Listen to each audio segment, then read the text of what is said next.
Bonjour à toutes et à tous et bienvenue à cette table ronde consacrée au workwear. Si ce segment a connu une croissance soutenue durant la crise sanitaire, il poursuit son développement depuis lors. Un dynamisme économique qui s'explique notamment par les transformations engagées au cours des dernières années. Travail sur le confort et l'esthétique, implication RSE grandissante, personnalisation premium, ouverture des circuits de distribution. Le monde du vêtement de travail évolue sur tous les plans. De quoi ouvrir de nombreuses opportunités commerciales pour l'ensemble des acteurs du marché. Nous avons convié aujourd'hui 3 experts pour échanger sur le workwear. Nous avons Xavier Andiol, qui est gérant de MTS Sérigraphie. Bonjour Xavier. Bonjour. Christophe Lardy, dirigeant de New Wave France. Bonjour Christophe. Bonjour Bertrand. Et enfin Thierry Pic, qui est dirigeant de Col Bleu. Bonjour Thierry. Bonjour à tous. Alors j'ai une première question un peu générale pour savoir comment se porte le marché du workwear, corporate et EPI inclus, sur le plan du business. Christophe, peut-être pour commencer. Oui, avec plaisir. Écoute, sur 2022, le marché a été très fort en croissance, surtout dans le milieu de l'entreprise, le corporate et le VET Pro, les deux, le pays, la protection, puisque depuis le Covid, comme tu l'as dit dans ton introduction, beaucoup de nouveaux critères ont été inclus dans les politiques d'habillement des entreprises, notamment des notions de qualité de vie au travail, qui fait qu'aujourd'hui, quand je porte un EPI, comme je le porte sur moi pour la conférence, j'ai besoin d'avoir du confort. Donc on aura l'occasion d'en discuter. Mais l'ajout de nouvelles matières, l'ajout de nouveaux designs, l'ajout de nouvelles coupes, la prise en compte de la féminité aussi des travailleurs sur le terrain fait en sorte que c'est vraiment un secteur qui est très dynamique. Thierry, en tant que distributeur, c'est quelque chose que vous constatez également? Les propos de Christophe, parce qu'il y a eu aussi un effet sobriété énergétique l'an dernier, où toute la fin d'année a suscité beaucoup de besoins dans le vêtement d'image et dans le vêtement de travail, exact. Notamment le vêtement chaud. Donc ouais, c'est un marché qui se porte très bien. Xavier, en tant que marqueur, c'est également un élan que vous constatez? Je rejoins complètement mes collègues. En effet, tout ce qui est marquage a été soutenu par justement cette activité de pays, avec des vêtements qui nécessitaient d'être personnalisés, voire à l'extrême quelquefois. Oui. Ouais. C'est vrai ça. En termes de tendance de marché, est-ce que les demandes clients ont évolué au cours des dernières années? Est-ce qu'aujourd'hui, en 2023, on demande les mêmes vêtements de travail qu'il y a quelques années? Alors Christophe, vous avez déjà commencé à l'évoquer, avec des coupes un peu plus tendance, voilà, du travail sur le confort, etc. Enfin, qu'est-ce qu'on peut en dire en termes de tendance pour aller plus précisément sur le sujet? Je dirais qu'il y a 3 tendances fortes. En tout cas, nous, on le voit chez ProJob. La première, c'est la protection. Donc la protection, l'arrivée de nouveaux matériaux. On connaissait le polyester renforcé, on a vu arriver le Cordura, on a vu arriver le Kevlar maintenant. On sait tous que les gilets pare-balles sont faits en Kevlar. Aujourd'hui, on a des pantalons qui sont faits en Kevlar pour protéger contre les coups, contre les abrasions, contre les déchirures, contre les coupures. Et également le stretch, puisque quand je parlais de confort, évidemment, quand j'ai un pantalon full stretch, 4 directions, eh bien forcément c'est beaucoup plus facile et beaucoup plus agréable. Donc ça, nouveau matériau de protection, n'hésite pas. Le deuxième, c'est les fibres techniques en tant que telles de confort. Donc on a parlé de l'élastane, mais le t-shirt que je porte par exemple aujourd'hui, c'est une maille qui est faite par Craft, donc qui est une marque de sport. Donc je vais retrouver dans le sport la même technicité, les mêmes caractéristiques techniques que je peux avoir aujourd'hui si je suis biathlète, que si je fais du trail, etc. Et puis la troisième, c'est l'esthétisme. C'est l'esthétisme. Donc tu es un professionnel d'esthétisme, donc des pantalons sacs, on en fait de moins en moins. Il faut que ce soit fité, il faut que ce soit ergonomique, il faut que ce soit beau. Il y a aussi une nouvelle génération qui arrive sur le marché du travail qui n'est plus d'accord de porter tout et n'importe quoi, même si c'est fourni par l'entreprise. Thierry? Je suis complètement d'accord. Pour avoir comme client, par exemple, des industries comme Toyota, où la moyenne d'âge des ouvriers est assez jeune, ils sont maintenant demandeurs de vêtements qui se rapprochent de plus en plus du vêtement sportwear, en fait. Donc look esthétique, looké. Donc je suis d'accord avec Christophe, c'est protégé, c'est sécurisé, c'est apporter du confort. Et c'est comme ça aussi que tu fidélises les employés, les collaborateurs. Et le dernier point, c'est l'esthétique et le look. Ouais. Et les gens en profitent aussi pour renforcer leur marque employeur, c'est-à-dire être vu avec des beaux marquages, être identifié, se distinguer, être repéré sur les chantiers. Tout ça, c'est important. Et c'est ce qu'on a amené, nous, avec notre patte un petit peu pub dans le monde du vêtement, quoi.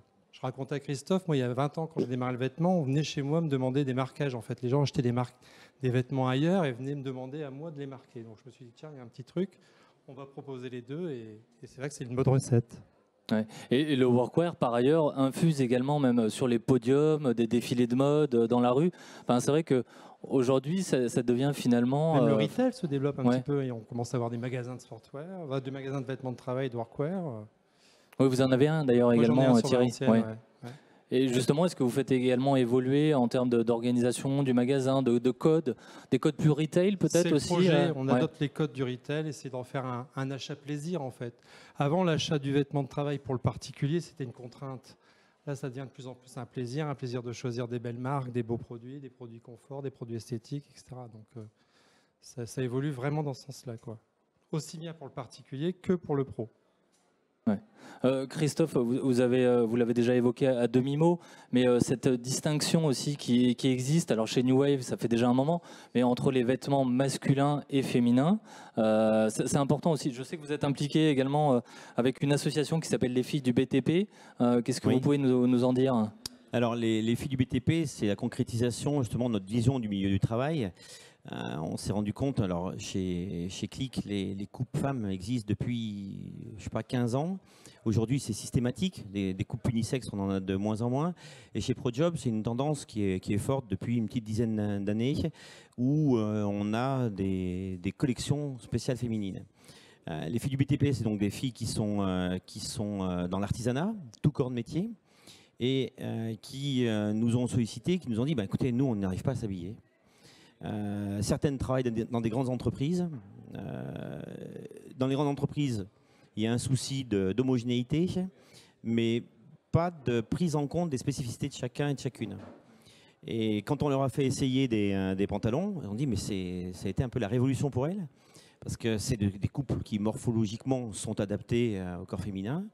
Elles ne sont plus obligées de prendre une taille en dessous, mais taillée comme un sac pour une femme.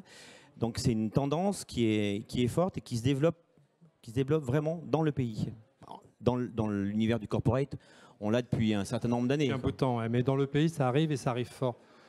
Sur tout type de produits, les chaussures, les vêtements, la haute visibilité aussi, qui s'adapte beaucoup au travail des femmes. Enfin, c'est une belle évolution. Même dans le graphisme, on voit des graphismes beaucoup plus intéressants à faire. On est moins sur les trucs où on a le logo, point barre. Non, on a des trucs un peu... avec des petites bulles, des choses comme ça, qui font que c'est plus beau, plus acceptable, et ça fait moins travail. Ah oui, tu as raison, parce que quand on parlait d'esthétisme, il y a évidemment le support, mais ton activité, elle est complètement impactée et impactante sur le rendu de nos produits. On parlait aussi, tu parlais tout à l'heure des nouveaux matériaux. Nous, marqueurs, on a dû aussi s'adapter par rapport aux nouveaux matériaux parce que c'est des nouvelles encres, en plus avec des demandes de plus en plus vers le green. Donc tout ça, ça fait qu'on doit s'adapter. Donc on a aussi les transferts et tout ça qui évoluent. Tout ça, ouais, justement, j'allais vous poser la question, Xavier, sur les tendances, même au-delà des produits, donc en termes de marquage, vous qui êtes un professionnel du marquage. Aujourd'hui, quelles sont les tendances dans le workwear? Est-ce qu'il y a une différence entre le textile entre guillemets traditionnel et le workwear? Ça joue plutôt sur des matières? Essentiellement des matières, les pièces un peu plus lourdes. On est plus sur des parkas, des choses comme ça, donc qui sont vraiment beaucoup plus compliquées à marquer, donc plus longues, donc plus coûteux. Et risqué pour nous, marqueurs, parce que si on loupe une pièce, c'est tout de suite des incidences très fortes. Donc ouais. Oui, si je peux rebondir sur ce que dit Xavier, l'une des différences, c'est qu'il y a des contraintes législatives, légales, sur le marquage. Les pièces lourdes dont tu parles, il y a une surface de marquage à ne pas dépasser. Quand on est en classe 3, donc la plus haute norme de la haute visibilité, si vous dépassez cette surface de marquage, votre produit est dégradé en classe 2. Donc si vous êtes sur le bord d'une autoroute, donc circulation à plus de 90 km/h, c'est automatiquement un classe 3. Si vous mettez un gros placard dans le dos, comme parfois, et je rejoins ce que tu dis, c'est pas que inesthétique. Si vous mettez un gros placard dans le dos, forcément vous occultez la partie fluo, donc vous baissez la partie haute visibilité normée. Donc il faut faire très attention parce que c'est une responsabilité pénale. Parce que si un collaborateur il a un problème, bah forcément, ça va se tourner vers le revendeur, la marque et le marqueur. Oui, et en termes de technique de marquage en tant que tel? Alors, la broderie est fortement représentée. Le transfert aussi. Moins la sérigraphie, puisque bon, on est sur des grosses pièces, forcément c'est plus compliqué. Mais dès qu'on est sur des t-shirts ou des polos, la sérigraphie se passe sans aucun problème. Mais on est plus sur une tendance marquage avec des techniques plus presse et broderie. Il dure dans le temps, parce qu'il y a une notion de durabilité aussi, tenue du marquage, etc. Donc la broderie, c'est vrai que c'est un peu plus résistant, fiable. Et en tout cas, dans la tête des gens, c'est un peu plus résistant. Ouais. Oui, c'est un aspect également que j'allais évoquer. Lavage, l'aspect lavage, en termes de tendance aussi, parce qu'évidemment la RSE infuse sur le marché de manière générale. Est-ce que dans le workwear aussi c'est quelque chose, alors je peux m'adresser peut-être à un fournisseur tel que New Wave, mais voilà, est-ce qu'il y a un travail aussi, vous qui êtes également dans un textile plus traditionnel, est-ce que également des considérations RSE évidemment arrivent également dans le workwear? Alors, ta question est très importante. Je vais essayer d'être court pour y répondre. Si je suis trop long, tu me tapes dessus. Les démarches RSE chez New Wave, ça date de 2005, quand ce n'était pas encore du tout à la mode. Dans les démarches RSE, on part du principe, nous, chez New Wave, que c'est d'abord d'avoir un produit résistant. Si tu as un produit de bonne qualité qui résiste 2 fois plus que la concurrence, par définition, il est durable. C'est déjà un produit durable, premièrement. Sans rentrer dans le détail d'où ça vient, comment c'est fait, mais si tu as un coton peigné plutôt qu'un coton cardé, si tu as un grand teint plutôt qu'une teinture normale, si ton produit est lavable à 60 degrés, forcément, il est plus durable. Donc ça, évidemment, dans le pays, comme le disait Thierry, c'est une notion qui est inhérente, qui est dans l'ADN, parce que quand on dit protection, il faut que ce soit durable. Après, sur les nouveaux matériaux, sur la durabilité, il y a 2 choses. Il y a en amont, l'éco-conception, et 2, la recyclabilité. L'éco-conception, on fait des efforts, on arrive, le polyester recyclé arrive, mais Cordura recyclé, on ne sait pas faire. On sait faire de la polyamide recyclée, mais Kevlar recyclé, on ne sait pas faire. Donc on est limité par les composants. L'élastane, aujourd'hui, la fibre élastique n'est jamais recyclée. Donc tu vois déjà que nos avantages d'un côté peuvent devenir des inconvénients de l'autre. Et enfin, la recyclabilité, c'est exactement la même chose. Si j'ai un pantalon avec 4, 5, 6 différents empiècements de matière, la recyclabilité, elle est très compliquée. Un t-shirt ou une chemise en coton ou un polo, on sait faire. On sait que c'est 100% coton, on enlève les boutons et hop. Par contre, un produit dans lequel j'ai de l'élastane ici, j'ai du Cordura dans les poches, j'ai des zips, c'est beaucoup plus compliqué. Oui, ça complique les choses, ouais, évidemment. Mais la tendance est forte. Oui. Thierry ? Sur les gros...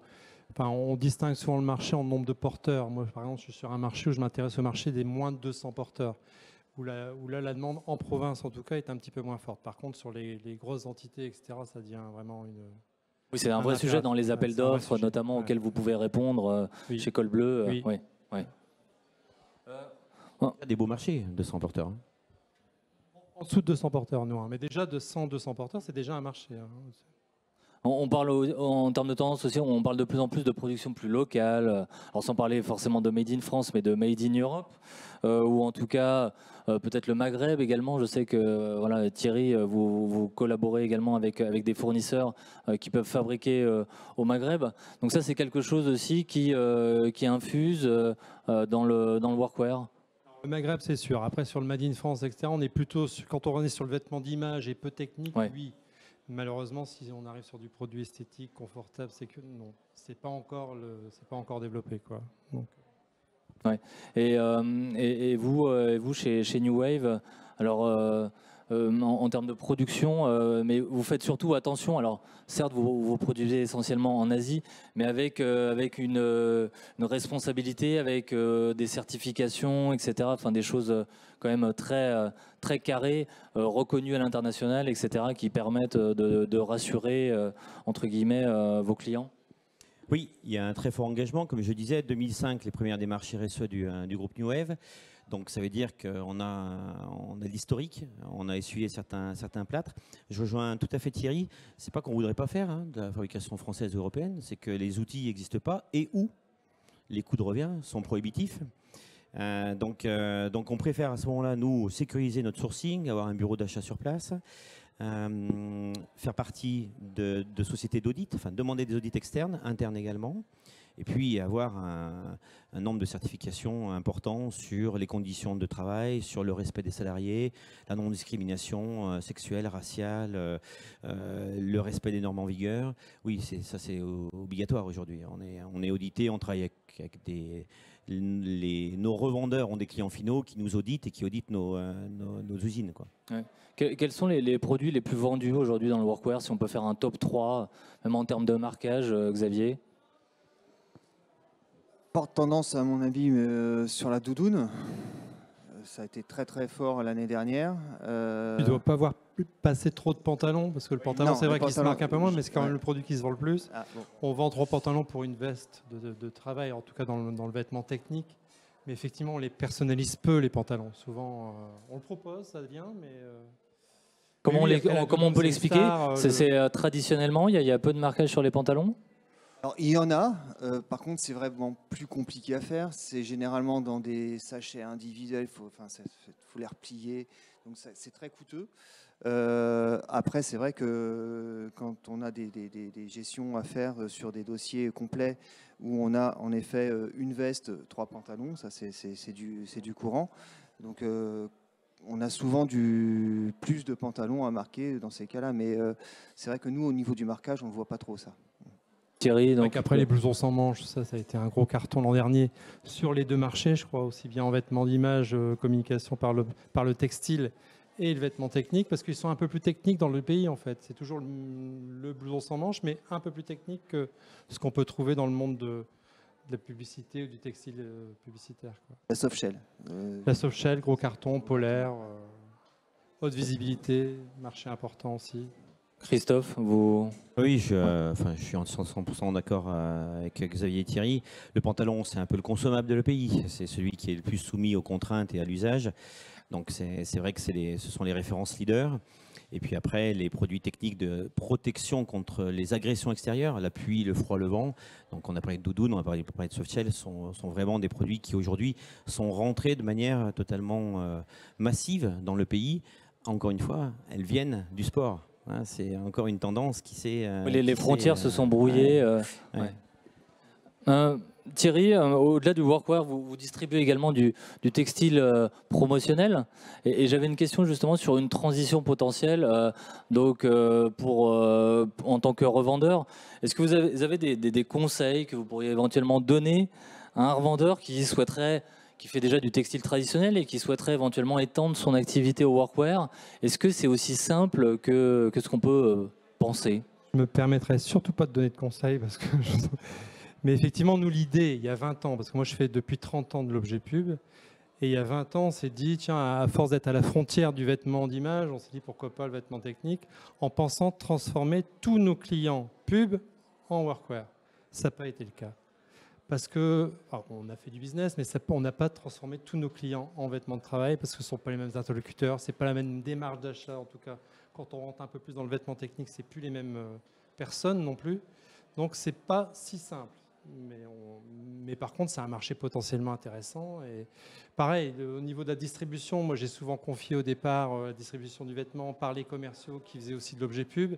Mêler les deux, j'y crois plus non plus. J'ai tendance à plutôt spécialiser des gens dans le pays qui repassent à la limite sur les mêmes clients que les autres, mais au moins qui ont une expertise de pays un peu plus forte. Voilà. Oui, on n'approche pas les deux marchés de la même façon. C'est compliqué de faire les deux correctement, je pense. Voilà. Il faut des personnes dédiées. Je vous voyais opiner du chef, simple. Xavier. Oui, parce que tout simplement, il y a des normes qui, si elles ne sont pas connues, déjà vendre de l'objet publicitaire, c'est compliqué. Vendre du textile, c'est compliqué. Vendre du textile, c'est compliqué. De pouvoir le dire.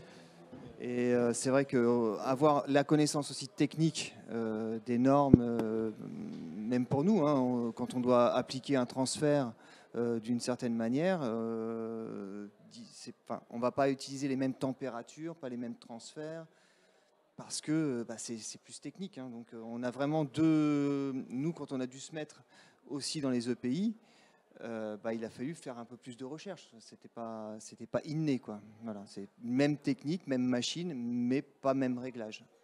Christophe, vous qui faites tout type de textile également, quel est votre avis sur le sujet? J'aime beaucoup l'humilité de Thierry parce que je crois qu'on ne peut pas s'improviser revendeur de pays. C'est un marché qui est passionnant. Ça nous change de l'événementiel.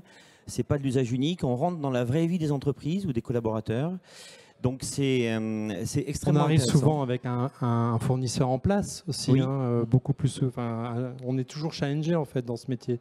Donc pas simple à rentrer chez de nouveaux prospects, etc. Donc, là où je suis entièrement d'accord, 100% d'accord avec Thierry, c'est de dire, si tiens aujourd'hui je me dis je fais du textile, qui est déjà une prouesse, je fais demain de l'EPI, non, ça ne peut pas se passer comme ça. Ça ne peut pas se passer comme ça parce qu'il faut avoir une caution, il faut avoir des connaissances. Xavier a parlé, les normes. Si vous arrivez chez un client qui fait de la soudure ou qui manipule des produits chimiques et qui vous demande certaines normes, vous ne les connaissez pas, et que vous lui vendez du coton pour faire la soudure, ça ne va pas le faire beaucoup. Mais encore du polyester aussi, c'est pareil. Donc ça ne s'appréhende pas de manière ludique. Enfin, ludique, oui, mais c'est pas inné en tout cas. Non, c'est pas inné. Le terme de Xavier est très bon. C'est pas inné. C'est pas une suite logique du vêtement promotionnel. C'est vraiment un département à part. Et donc, tu as raison. Il faut des compétences à part. Il faut des forces actives à part, des connaissances, des réseaux différents. Mais par contre, c'est vrai que c'est passionnant. Enfin, je veux dire, c'est un métier à valeur ajoutée. Il faut aussi le reconnaître dans les deux sens. Je pense aussi pour le marquage, mais qui demande de l'investissement. Il y a une grande fidélité. Une fois que vous avez satisfait le client, il y a aussi beaucoup plus de récurrence dans les commandes, beaucoup plus de fidélité de la part des clients. Donc, l'usager qui va faire, celui qui utilise vraiment le produit au final, c'est pas forcément l'interlocuteur de base, c'est vraiment celui qui est sur le terrain qui va dire maintenant moi je veux ça.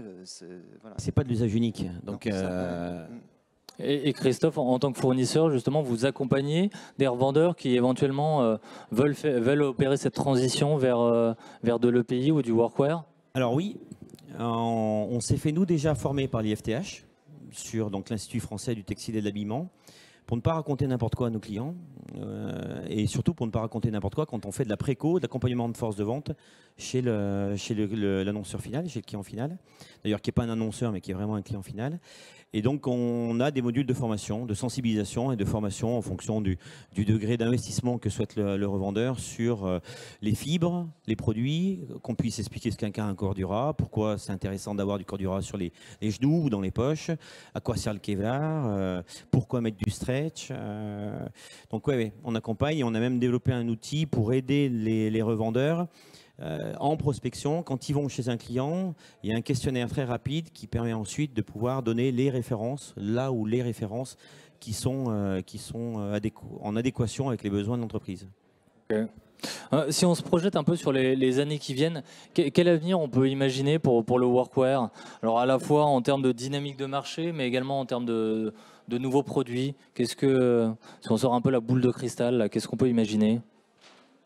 Thierry. Je crois que c'est un marché qui va continuer à se développer. Alors moi, j'ai toujours eu, même quand j'ai démarré, un œil sur ce qui se passait en Europe du Nord. Et Christophe en vient un petit. Enfin, en tout cas, ils ont des dirigeants ou des créateurs de textiles sont très inspirés de ce son en Europe du Nord. Ils sont inspirés. Moi, je suis proche de la Belgique aussi, où il y a une vraie culture du vêtement de travail en Belgique. Énorme et du vêtement esthétique, beau, looké, cher. Ils sont en avance par rapport à la France? Oui, ils sont très en avance par rapport à la France. Comment on peut l'expliquer, ça? C'est une culture nord-européenne. Oui, c'est une culture et il faut reconnaître que le marché de l'EPI en France, il est quand même relativement récent. On a toujours eu évidemment des EPI, mais cette démocratisation de l'EPI qui vient dans les entreprises de plus en plus avec des produits qui sont fités, qui sont modernes, qui sont techniques, elle est relativement récente. Dans le Nord... c'est post-Covid? Ah non, avant quand même. Ouais, quand même pas. Avant. Ouais, non, Covid a donné un effet de boost, a reboosté le marché, mais c'était quand même avant. Dans le Nord, c'est obligatoire dès le départ. Tu sors, il fait moins 30, si tu ne te protèges pas, t'es mort. donc, ils trouvent vite des solutions pour protéger. Juste pour compléter ce que dit Thierry, l'évolution, aujourd'hui, on voit l'évolution, elle va se faire dans les matériaux, mais dans la démocratisation, dans la massification, elle va se faire. Parce qu'aujourd'hui, tu as encore un nombre inconsidérable de sociétés qui ne sont pas habillées. Et pourtant, tu prends les artisans, ou mal. Tu prends les artisans, tu prends même des sociétés qui ont pignon sur rue, ils n'ont pas d'uniforme pour les collaborateurs. Donc ça, la première chose, c'est ce développement-là. Donc la tendance, ce n'est pas un effet de mode, c'est sûr et certain. La tendance, c'est vraiment une tendance forte de croissance. C'est un des marchés qui a été élu, je crois, le 3e marché à plus forte progression dans les 15 prochaines années. Donc c'est pas anodin, quoi. Oui, et en plus, ça touche tout type d'entreprise. Vous en parliez là, Christophe, mais c'est vrai que les grandes entreprises, comme le petit artisan du coin aussi. Même le particulier. Hein, tu as des Leroy Merlin, etc., qui commencent à s'intéresser aussi au marché du particulier. Donc, Oui, il y a les circuits de distribution du workwear se sont complètement ouverts aussi, avec, comme vous le disiez, des Leroy Merlin, etc. Ouais, qui ont des rayons workwear de plus en plus importants. Il y a aussi tout ce qui est gros quincaillerie aussi, qui font de plus en plus.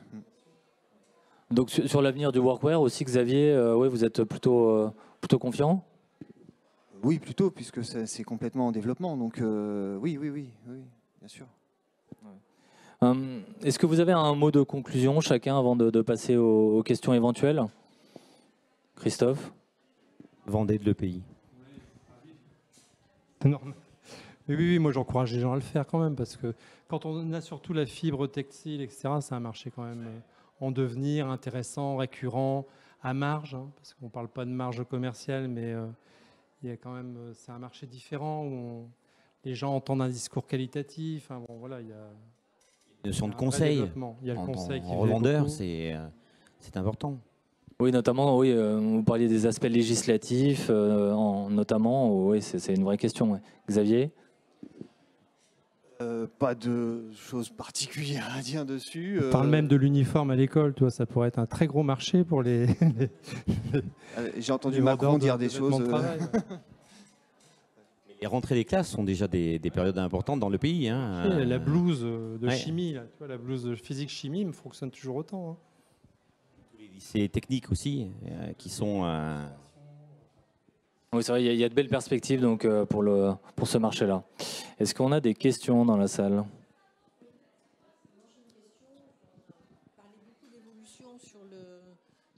Travail, mais est-ce que vous avez déjà mis en place le système de recyclage? Parce que derrière, il va y avoir beaucoup plus d'achats, bien évidemment, de produits. Puisqu'avant, les gens achetaient un pantalon, donc on va dire 1, aujourd'hui on doit être à 3 sur les ouvriers. Est-ce qu'il est déjà prévu en termes de recyclage, de récupération, sachant que les matières sur les produits techniques comme cela, c'est très compliqué puisqu'il y a plusieurs matières. Bon, je suis ingénieur de formation, donc textile. Et je voulais savoir si dans le BTP, dans ce que vous avez, enfin dans le pro, est-ce que vous avez déjà pensé à comment essayer de travailler sur le recyclage donc de tous ces matériaux qui vont être on va dire, produits.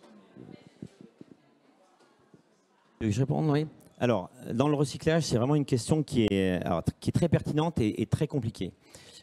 Recyclage, c'est la loi AGEC aujourd'hui qui nous donne la direction. La loi AGEC, elle concerne que le B2C, donc le B2B n'est pas concerné aujourd'hui, mais c'est pas pour ça qu'on a les yeux fermés en se disant c'est bon, on n'est pas concerné et puis on verra quand la foudre tombera sur nous. La deuxième partie qui est très compliquée sur le recyclage, c'est comme vous le dites, c'est le multipartisme avec les matériaux différents. Les procédés de collecte, on les connaît, on sait à peu près les faire. Par contre, les procédés de lavage, de tri et de recyclage, réemploi, réutilisation ou recyclage, ça aujourd'hui, ça commence à se développer en France. Je vais vous donner 2 exemples. Comment on trie un produit? On trie un produit, on a aujourd'hui 2 solutions pour trier un produit, soit optique, c'est-à-dire que c'est un faisceau laser qui analyse la densité du textile et qui va dire ça c'est du coton, je le mets à droite, ça c'est pas du coton, je le mets à gauche. Ou chimique, c'est-à-dire qu'on va pulvériser ou on va tremper dans des bains les matériaux et en fonction de leur réaction, on va pouvoir dire ça va, c'est recyclable ou pas. Mais les outils, les machines, c'est des investissements qui sont énormes. Et aujourd'hui, c'est les process commencent à être subventionnés par l'ADEME pour être mise en place. Donc on sait récupérer la marchandise, mais par contre on ne sait pas encore la traiter. Donc on a une solution qui est toute faite, qui est prévue dans la loi AGEC, qui est Refashion, qui nous concerne, qui est sur le pays, le textile, qui est de dire ben, vous payez votre cotisation et puis nous on se charge de tout. Et nous, ce qui nous intéresse aussi, c'est de comprendre comment ils se chargent de tout. Et aujourd'hui, on a un goulot d'étranglement, quand même un goulet d'étranglement sur la partie recyclabilité. Mais oui, on y fait attention. Mais c'est compliqué parce qu'en éco-conception, si je dois faire attention au nombre de matières qui sont dans mon pantalon, automatiquement, je fais perdre soit du confort, soit de la sécurité, soit de la protection.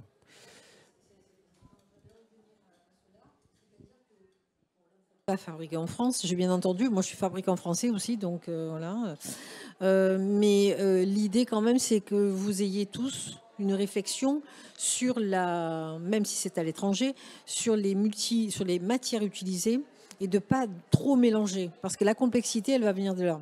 Il faut essayer, si vous voulez, au maximum de travailler sur des produits qui vont être beaucoup plus monomatières pour essayer de déchiqueter, de pouvoir utiliser soit en fibre, ouais, soit en isolant, soit en autre chose. Mais on ne peut pas avoir... Voilà.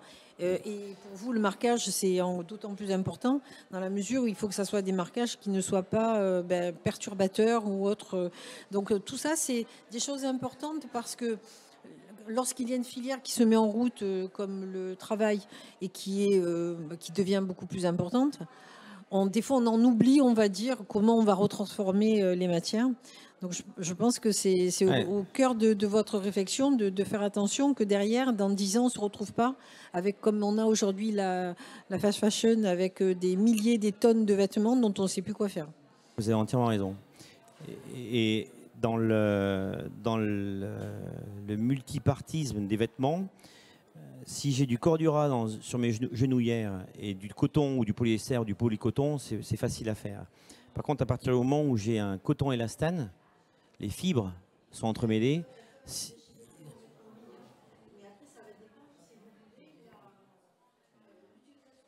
Oui.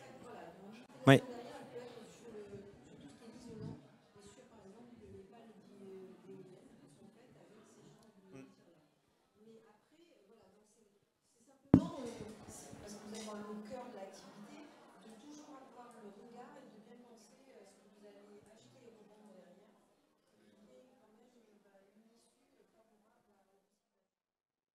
Raison. Au niveau du marquage, donc j'ai bien entendu, hein, en effet, on fait attention, nous, marqueurs, à bien utiliser les bons produits par rapport aux encres qui sont sur le marché. On essaye de bien sélectionner avec qui on travaille pour pouvoir justement être en corrélation avec le travail qui est fait en amont au niveau de la création des produits.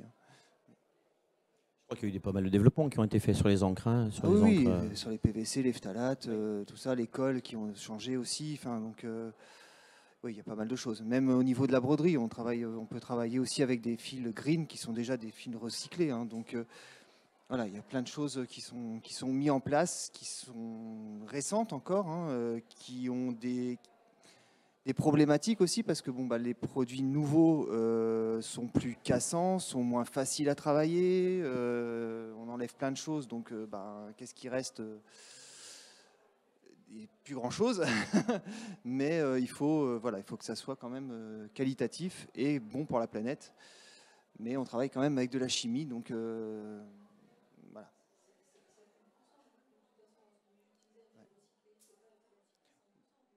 Oui, tout à fait. Oui.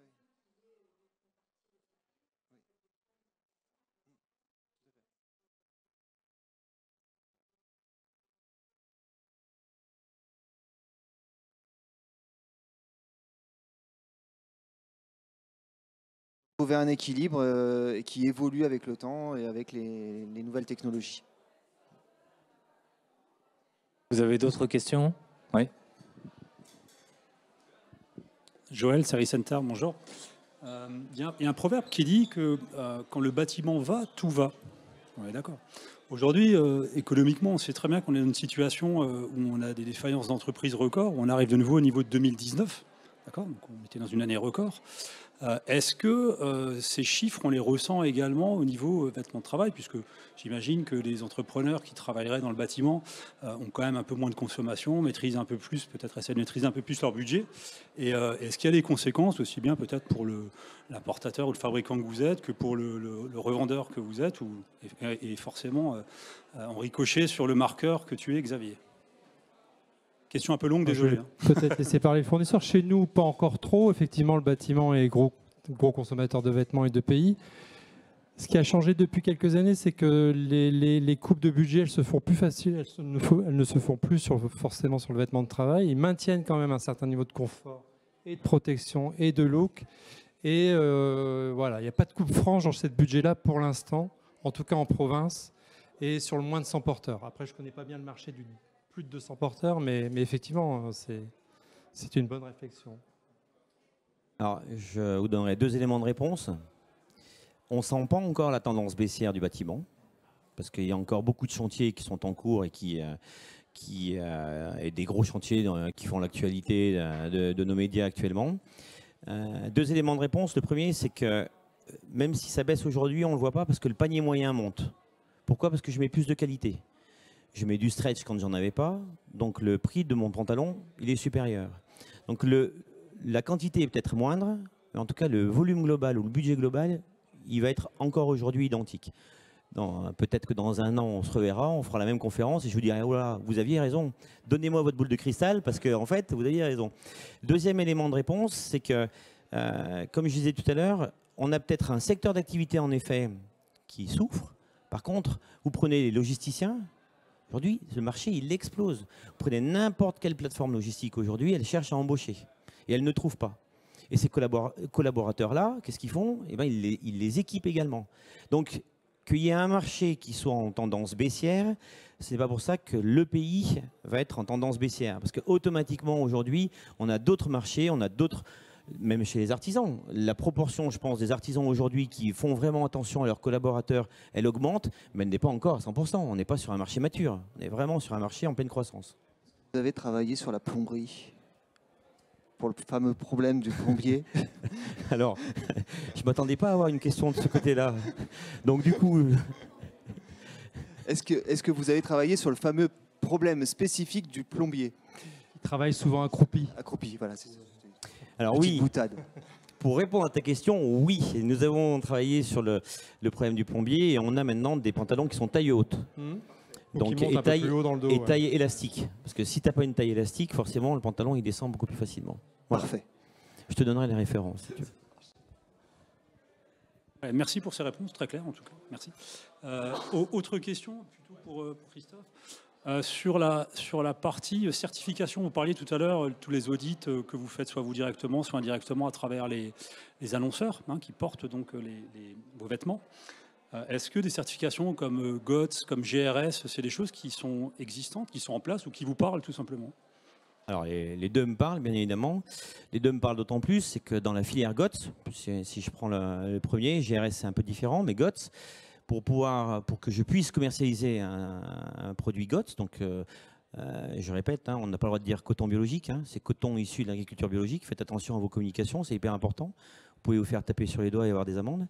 Donc la certification GOTS pour le coton issu de l'agriculture biologique, si je veux en commercialiser, il faut moi-même que je sois certifié GOTS. Et la certification, je l'ai faite en décembre dernier. Donc je peux en parler. Félicitations. Oui, je te remercie. Donc GOTS et GRS, parce que GRS c'est la version polyester, on va dire. Oui, mais qui est moins ciblé sur la chaîne de distribution. C'est-à-dire GOTS, c'est véritablement le champ. Le champ, pas d'engrais, pas de pesticides, que des produits naturels. La teinture, encore une fois, etc. Et l'infrastructure, le stock. Et il faut prouver que quand il arrive dans mon stock, je n'ouvre pas le sachet, sinon c'est une certification GOTS différente. Donc comme moi je ne l'ouvre pas, je suis moi filiale de distribution française, donc on a vraiment la traçabilité du produit. Donc ça on est GOTS. Okay. Félicitations. Mais vous savez aussi que le distributeur doit s'engager aussi dans cette même démarche. Et en passant aussi, je le précise aussi pour notre ami marqueur Xavier qui est là, c'est le cas. Puis Bosley, moi Service Center, on l'est également. Mais on connaît très bien cette traçabilité. Mais souvent on ignore aussi le rôle du revendeur, simplement, ou du conseiller. de l'agence, Oui, alors ça... qui, elle, aujourd'hui, a l'air un peu d'ignorer la chose, et on demande au marqueur d'être certifié souvent, alors que l'intermédiaire, qui lui est en contact direct avec l'annonceur, ne l'est pas. Donc là aussi, il y a peut-être une communication un peu plus globale, parce que vous la faites au niveau du producteur, vous la faites au niveau, vous, de l'importateur que vous êtes, mais derrière, on oublie souvent le distributeur, on dit au marqueur, t'oublie pas, le fil que tu as, ça serait bien qu'il soit certifié, parce que disait madame, alors, en plus, nous, marqueurs, on est dépendant de ce qui existe sur le marché aussi, parce que quand Madeira sort un fil qui est Eucotex, il n'est pas GOTS, ok, c'est ce qu'il y a de mieux Eucotex, on prend Eucotex. Néanmoins, l'entreprise est certifiée GOTS. Alors j'ai remarqué qu'il était beaucoup plus facile de demander à son fournisseur d'être certifié GOTS que de soi-même être certifié GOTS. Je sais pas. Il faut que je trouve. Mais en effet, nous, à chaque fois qu'on fait des référencements sur GOTS, on dit bien attention. Nous, on est certifié GOTS, donc on peut vous dire que c'est GOTS. Par contre, vous, en tant que revendeur, si vous ne l'êtes pas, vous pouvez pas communiquer dessus. Donc, site internet, il faut faire attention. Tous les supports de communication, il faut faire attention. Évidemment, le greenwashing, il faut éviter. Donc ça c'est vrai. Ouais, on y fait attention. Et pour te dire même jusqu'où nous on va chez New France, c'est qu'on vient d'être certifié ISO 9001 et 14001, donc dans l'amélioration continue, à la fois des process et de l'engagement pour la protection de l'environnement. Bravo. Ouais, c'est vraiment un gros boulot. Ouais. Mais on se doit de montrer l'exemple. Si on veut que le marché devienne de plus en plus vertueux, il ne faut pas se leurrer, le textile, ça n'a quand même pas une image de marque qui est très fantastique en termes de responsabilité sociétale et environnementale. Si on se doit d'être vertueux, si on veut être vertueux, et si on veut donner une bonne image, il faut que nous, en tant que fournisseurs, les premiers, on montre l'exemple. Sinon, ça ne sert à rien. On ne fait que se refiler la patate chaude. Merci pour la réponse. Écoutez, merci à toutes et à tous et bonne journée. Merci à tous. Merci à vous. Merci à vous.